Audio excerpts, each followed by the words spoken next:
오늘은 성경적으로 기독교인이 술을 마셔도 되는가에 대한 답을 찾기 위해서 몇 가지 중요한 점을 좀 살펴보고자 합니다. 첫 번째, 성경은 술 자체를 금지할까요? 성경은요, 술을 마시는 행위 자체를 명확히 금지하지 않습니다. 오히려 술이 긍정적인 맥락에서 언급되는 경우도 있습니다.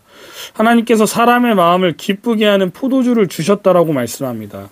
또 바울이 디모데에게 내 위장과 자주 나는 병을 위하여 포도주를 조금씩 쓰라고도 권면합니다. 이처럼 성경은 술이 음식과 기쁨의 일부로 사용될 수 있음을 인정합니다. 그러나 이것이 무조건적으로 허용된다는 뜻은 또 아닙니다. 두 번째로 술 취함에 대한 성경의 경고가 있다는 거예요. 성경은 술 자체보다 술 취함을 강하게 경고합니다. 에베소서 5장 18절입니다. 술 취하지 말라. 이는 방탕한 것이니 오직 성령으로 충만함을 받으라. 잠언 20장 1절입니다. 포도주는 거만하게 하는 것이요 독주는 떠들게 하는 것이라 이에 미혹되는 자마다 지혜가 없느니라. 갈라디아서 5장 19절과 21절입니다. 술 취함이 포함된 육체의 행위를 하는 자들은 하나님의 나라를 유업으로 받지 못할 것이라고 경고하고 있습니다.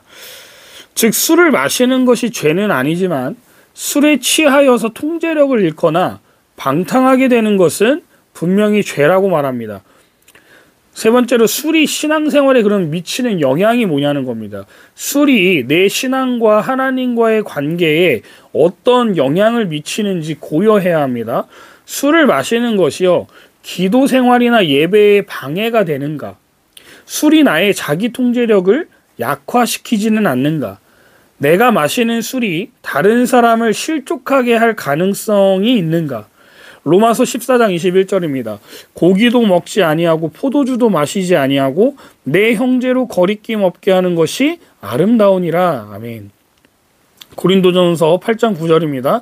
그런즉 너희 자유가 믿음이 약한 자들에게 걸려 넘어지게 하는 것이 되지 않도록 조심하라.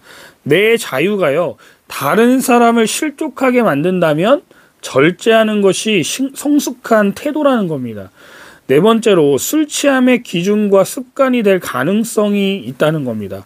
술은 마셔도 되지만 취하지 않으면 된다라고 생각하는 분도 있을 겁니다. 그런데 술 취함의 기준이 뭐냐는 거예요. 어떤 사람은요, 한두 잔만 마셔도 정신이 흐려지고 통제력을 잃을 수 있습니다. 반면에 술을 자주 마시는 사람은 더 많은 양을 마셔도 취하지 않는 것처럼 보일 수 있습니다. 그러나 성경이 말하는 술 취함은 단순히 취기가 도는 상태가 아니라 방탕함과 절제력을 잃는 상태를 의미합니다. 처음에는 조금만 마시려 했지만 점점점 더 자주, 더 많이 마시게 될 수 있는 것이 바로 술입니다. 잠언 20장 1절입니다. 포도주는 거만하게 하는 것이요 독주는 떠들게 하는 것이라 이에 미혹되는 자마다 지혜가 없느니라. 술은 우리를 교만하게 만든다고 합니다. 또 미혹될 위험을 만든다고 말하고 있습니다. 다섯 번째, 술을 마시는 목적이 뭐냐는 거예요. 술 왜 드십니까? 단순히 분위기 때문에요?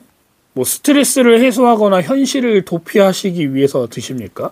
뭐 직장인들은 어쩔 수 없는 뭐 회식 때문에 승진하기 위해서 뭐 마신다고들 말하죠.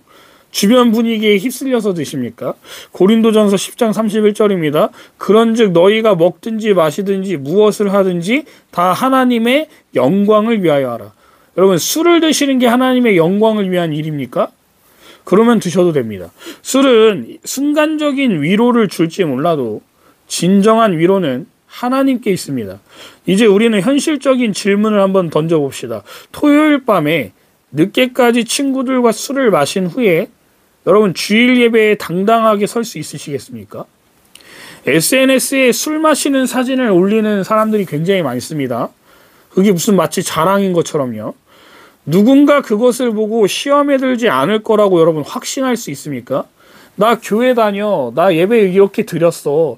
나 오늘 하나님 앞에 찬양했어. 나 오늘 반주했어. 뭐 드럼 쳤어. 뭐 성가대 했어. 막 이런 거 막 계속 올리다가 갑자기 친구들이랑 술 마시는 사진을 막 올려요. 그러면 그걸 보고 예수를 믿지 않는 사람들이나 혹은 예수를 믿는 사람들이 그 여러분들의 이중적인 생활의 모습을 보고 시험에 안 든다라고 자부하실 수 있겠습니까? 특별히 대한민국 사회에서, 특별히 한국교회에서는요, 여러분 그거 조심하셔야 합니다. 문화가 달라요. 뭐 미국이나 외국은 마시지 않냐. 문화가 다르다니까요. 우리나라에 있으면 우리나라의 법에 따라야 되는 겁니다. 누군가 시험에 들 것 같다면 나는 자유하지만 상대방을 위해서 절제하는 것이 하나님께서 원하시는 삶입니다. 저도 술 먹을 수 있어요. 근데 목회자인 제가 술 먹고 강단했으면 여러분들 어떻게 말씀하실 겁니까? 아, 우리 목사님 오늘 술 한 잔 거하게 하시고 올라오셨네. 이렇게 말씀하실 분들이 있으십니까? 이 질문을 드리는 건 지금 술을 자주 드시는 분들에게 한번 물어보는 거예요. 여러분들이 다니는 교회의 목사님이 술을 드시고 주일 예배에 강단에 서서 설교하신다? 여러분 그게 은혜가 되십니까? 누군가 시험에 들 것 같다면 절대 마시지 마십시오. 결론입니다. 안 취할 정도만 마시면 된다는 생각이 무조건 옳다고 할 수 없습니다.